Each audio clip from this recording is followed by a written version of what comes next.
আসসালামু আলাইকুম। এখন শুনবেন সংবাদ শিরোনাম। রাজধানীসহ বিভিন্ন স্থানে 1 সেকেন্ডের ব্যবধানে আবারও 2টি ভূকম্পন অনুভূত। উৎপত্তিস্থল ঢাকা ও নরসিংদী। মাত্র ছিল 3.7 এবং 4.3। ভূমিকম্পের পর থেকে লাপাত্তা কসাইচুলের ক্ষতিগ্রস্ত ভবনের মালিকরা। নরসিংদীতে ফাটল পরিদর্শনে ভূতত্ত্ববিদরা। নিরাপত্তা ঝুঁকি চিহ্নিতের আহ্বান। রাজনৈতিক দল নয়, মাফিয়া সংগঠন ছিল আওয়ামী লীগ, মন্তব্য সালাউদ্দিনের। আন্দোলনে জামায়াত দৃশ্যমান কিছু করেনি বললেন মির্জা ফখরুল। ভারতের সাথে আঁতাত করে কেউ ক্ষমতায় যেতে চাইলে তাদেরও পরিণতি হবে আওয়ামী লীগের মতো, হুঁশিয়ারি এনসিপি নেতাদের। ফ্যাসিস্টদের বিচার দাবিতে গণমিছিল। গণভোটের আইন হলেই প্রস্তুতির কাজ শুরু হবে জানালেন সিইসি। অবাধ সুষ্ঠু নির্বাচনের জন্য চাইলেন গণমাধ্যমের সহযোগিতা। জাতীয় স্মৃতিসৌধে সফররত ভুটানের প্রধানমন্ত্রীর শ্রদ্ধা। যমুনায় প্রধান উপদেষ্টার সঙ্গে দ্বিপাক্ষিক বৈঠক, 2টি সমঝোতা স্মারক সই। আসসালামু আলাইকুম। এতক্ষণ দেখছিলেন সংবাদ শিরোনাম, এখন দেখবেন বিস্তারিত। রাজধানীতে শনিবার সন্ধ্যায় 1 সেকেন্ডের ব্যবধানে 2টি ভূকম্পন অনুভূত হয়েছে। এর মধ্যে ঢাকার বাড্ডায় উৎপত্তি হওয়া ভূমিকম্পের মাত্রা ছিল 3.7 আর নরসিংদীর পলাশে 4.3 মাত্রা ভূমিকম্প অনুভূত হয়েছে। এখন পর্যন্ত কোথাও ক্ষয়ক্ষতির তথ্য পাওয়া যায়নি। প্রায় 32 ঘন্টা ব্যবধানে দেশে 4 বার ভূমিকম্প অনুভূত হয়েছে। শনিবার সন্ধ্যায় 1 সেকেন্ডের ব্যবধানে আবারও 2টি ভূকম্পন অনুভূত হয়েছে। ভূমিকম্পের পর একদিকে যেমন জনমনে দেখা দেয় শঙ্কা, তেমনি ভূমিকম্পের উৎপত্তিস্থল নিয়েও সৃষ্টি হয় তথ্য বিভ্রাট। ভূমিকম্প পর্যবেক্ষণ ও গবেষণা কেন্দ্রের ভারপ্রাপ্ত কর্মকর্তা মোহাম্মদ রুবায়েত কবির জানান, শনিবার সন্ধ্যা 6টা 6 মিনিট 4 সেকেন্ডে একটি ভূমিকম্প হয়, যার উৎপত্তিস্থল বাড্ডা। এর 1 সেকেন্ড পর নরসিংদীতে 4.3 মাত্রার ভূকম্পন অনুভূত হয়। সন্ধ্যা 6টা 6 মিনিট 4 সেকেন্ডে যে ভূমিকম্পটা হয়েছে, ওইটার উৎপত্তি স্থল ছিল বাড্ডায়। এটার ম্যাগনিটিউড ছিল 3.7। আর সন্ধ্যা 6টা 6 মিনিট 5 সেকেন্ডে একটা ভূমিকম্প হয়েছে, যেটা উৎপত্তি স্থল ছিল নরসিংদী, এবং এটার ম্যাগনিটিউড ছিল 4.3। টাইপ করতে গিয়ে ওই বাড্ডাটা ওটা আসলে হবে 4.3টা হবে নরসিংদী, বাট ল্যাটিটিউড লংটিটিউড ঠিক দিয়েছে, বাট লোকেশনটা জায়গাটা লিখতে আসলে মিস্টেক করে ফেলছে। এর আগে সকাল 10টা 36 মিনিট 12 সেকেন্ডে আশুলিয়ার বাইপাইল এলাকায় ভূকম্পন অনুভূত হয়েছে। রিক্টার স্কেলে এর মাত্রা ছিল 3.3। এর উৎপত্তিস্থল ছিল নরসিংদীর পলাশ। শুক্রবারে ভূমিকম্প দেশের জন্য বড় সতর্কবার্তা। ভবিষ্যতে আরও তীব্র ভূমিকম্পের মুখোমুখি হতে পারে বাংলাদেশ, এমন আশঙ্কা করছেন ভূতত্ত্ববিদরা। আর তাহলে বড় ধরনের বিপদে পড়বে অপরিকল্পিত রাজধানী সহ পুরো দেশ। ক্ষয়ক্ষতি ও প্রাণহানি কমাতে দ্রুততম সময়ে প্রতিটি ভবনের নিরাপত্তা ঝুঁকি চিহ্নিত করতে অন্তর্বর্তী সরকারকে তাগিদ দিচ্ছেন প্রকৌশলীরা। শুক্রবার সকাল 10টা 38 মিনিট।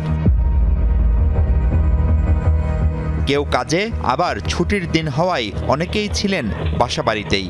হঠাৎ কেঁপে উঠল পুরো দেশ। 21 নভেম্বর 2025 ভূমিকম্পে প্রাণ গেল অন্তত 10 জন মানুষের। এখনও আহত 6 শতাধিক মানুষ। বন্ধ হয়ে গিয়েছিল তৎক্ষণাৎ ঘোড়াশাল সহ অন্তত 7টি বিদ্যুৎ কেন্দ্র। এমনকি সর্বাধুনিক মেট্রো রেলেরও 6টি স্টেশন অল্প বিস্তর ক্ষতিগ্রস্ত। দিন পেরুলেও ভূমিকম্পের সেই ভয় আতঙ্ক কাটেনি ঢাকাবাসীর।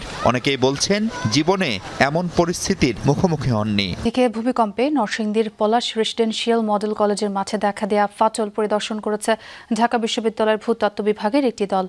র্যাপিড ফিল্ড টেস্টের অংশ হিসেবে বেলা 12টায় ভূতত্ত্ব বিভাগের গবেষক, শিক্ষক ও শিক্ষার্থীদের একটি দল ঘটনাস্থলে পৌঁছায়। এরপর কলেজ মাঠের ফাটল ধরা অংশের মাটি পর্যবেক্ষণ করেন তারা। সংগ্রহ করেন বেশ কিছু তথ্যপাত্র। আশপাশের বাসিন্দাদের সাথেও কথা বলে দলটি। গবেষণাগারে পরীক্ষা নিরীক্ষার জন্য ঘটনাস্থল থেকে নমুনাও সংগ্রহ করেন তারা। শেখ হাসিনার সরকারের পতনের শেষের 10 বছর দৃশ্যমান কোনো আন্দোলন করেনি জামায়াত, এমন অভিযোগ বিএনপি মহাসচিব মির্জা ফখরুল ইসলাম আলমগীরের।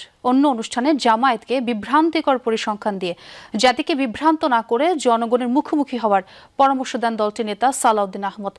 আর আমির খুসরু মাহমুদ চৌধুরী জানান, শুধু গণতন্ত্রের স্বার্থে বিএনপি এখনো অনেক কিছু সহ্য করে যাচ্ছে। স্বাধীনতা, সার্বভৌমত্ব ও গণতন্ত্র রক্ষায় শহীদ মিনার এলাকায় মিছিল করেন মুক্তিযোদ্ধা ও মুক্তিযুদ্ধের প্রজন্ম। চেতনার ব্যবসা করতে করতে এর আগে আলোচনা সভা করেন তারা। অনুষ্ঠানে বিএনপি স্থায়ী কমিটির সদস্য সালাউদ্দিন আহমদ বলেন, আন্তর্জাতিক মান বজায় রেখেই শেখ হাসিনার মামলার রায় হয়েছে, এর বাস্তবায়নও হবে। এ সময় জনদাবির সাথে সম্পৃক্ত হতে জামায়াতকে পরামর্শ দেন তিনি। আন্দোলন থেকে রাতারাতি সরে আসা একটু লজ্জা শরমের ব্যাপার আছে, কিন্তু জাতীয় রাজনীতিতে কৌশলে জনদাবির সাথে একাত্মতা পোষণ করা অত্যন্ত জরুরি। জামাতের টিকিট কাটলে জান্নাতের টিকিট কাটা হবে। কোথায় আছে আমাকে বলুক, তারা দেখিয়ে দিক কোথায় আছে। এবং এটা ঠিক না ধর্মকে ব্যবহার করে রাজনৈতিক ফায়দা নিয়ে নেওয়া, এটা কখনোই আপনার ইসলাম এই কথা বলে না। গত 10 বছর কিন্তু আমরা তাদের এই ফ্যাসিস্ট হাসিনাকে পরাজিত করবার জন্য ভিজিবল দৃশ্যমান কোনো কাজ দেখিনি।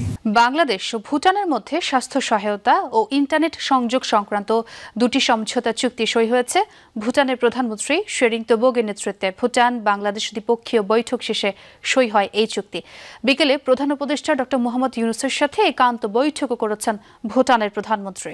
বিকেলে প্রধান উপদেষ্টার কার্যালয়ে যান সফররত ভুটানের প্রধানমন্ত্রী শেরিং তোবগে।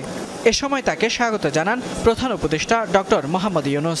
আনুষ্ঠানিকতা শেষে নিজ নিজ দেশের প্রতিনিধিদের নিয়ে বৈঠকে বসেন দুই সরকার প্রধান। বৈঠক শেষে স্বাস্থ্য সহায়তা ও ইন্টারনেট সংযোগ সংক্রান্ত দুটি সমঝোতা চুক্তি সই হয়। দুপুরে রাজধানীর একটি হোটেলে ভুটানের প্রধানমন্ত্রীর সাথে সাক্ষাৎ করেন বাণিজ্য উপদেষ্টা শেখ বশির উদ্দিন। দুদেশের মধ্যে কিভাবে বাণিজ্য আরও বাড়ানো যায় সে বিষয়ে আলোচনা করেন তারা। এনসিপি নির্বাচনে অংশ নিলেও বিচার ও সংস্কারের ব্যাপারে আপোষহীন থাকবে বলেছেন দলের আহ্বায়ক নাহিদ ইসলাম। আওয়ামী লীগ ও জোট সঙ্গীদের বিচারের দাবিতে গণমিছিলে কথা বলেন তিনি। দলটির অন্য নেতারা বলেন, ভারত শেখ হাসিনাকে আশ্রয় দিয়ে বাংলাদেশের মানুষের বিপক্ষে অবস্থান নিয়েছে। যদি কোনো দল ভারতের সাথে মৈত্রী চুক্তি করে ক্ষমতায় যেতে চায়, তাহলে তাদের পরিণতি আওয়ামী লীগের মতোই হবে। জুলাই গণহত্যার দায়ে দণ্ডিতদের সাজা কার্যকর এবং দল হিসেবে আওয়ামী লীগ ও জোট সঙ্গীদের বিচারের দাবিতে গণমিছিল করে জাতীয় নাগরিক পার্টি। রাজধানীর এসকাটন গার্ডেন রোড থেকে শুরু হয় মিছিল। জাতীয় প্রেস ক্লাবের সামনে গণমিছিল শেষে বক্তব্য রাখেন দলটির শীর্ষ নেতৃবৃন্দ। মুখ্য সমন্বয়ক নাসির উদ্দিন পাটোয়ারি বলেন, শেখ হাসিনার বিচার হয়েছে, এবার দল হিসেবে আওয়ামী লীগের ও জোট সঙ্গীদের বিচার আওতায় আনতে হবে।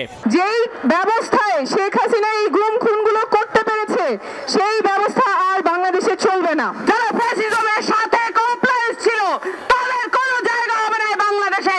আগামী নির্বাচন আসতেছে, যদি কোনো দল ভারতের সাথে মৈত্রী চুক্তিতে অবতীর্ণ হয়ে নতুন ভাবে ক্ষমতায় যাওয়ার স্বপ্ন দেখে, তাদের পরিণতি একইভাবে আওয়ামী লীগ হাসিনার মতন হবে।